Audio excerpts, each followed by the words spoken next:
আমি সারাদিন কি কি খাই শুধু সেই ভিডিওটাই তোমাদের সবার সাথে শেয়ার করব। তো চলো আর দেরি করবো না। তো সকালের খাবারে ছিল এখানে শসা মুড়ি আর ছিল বোম পেঁয়াজ কিছু ছলা।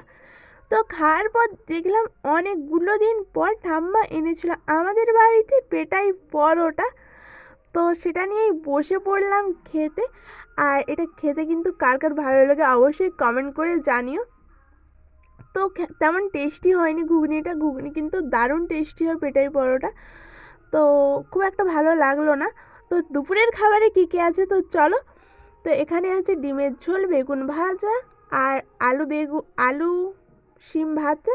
আর এখানে রয়েছে বরবটি ভাজা দিয়ে ভাত খেয়ে নিচ্ছিলাম। আর বিকেলে খেয়ে নিচ্ছিলাম কিছু ফল, যেখানে ছিল আপেল আর ছিল মৌসুমি লেবু।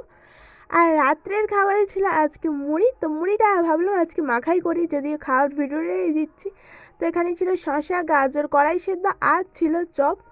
তো ওটা দিয়েই পেট পুজো করলাম। আর ভিডিওটা তোমাদের কেমন লাগলো জানিও, ভালো লাগলে একটা লাইক করে দিও। টাটা।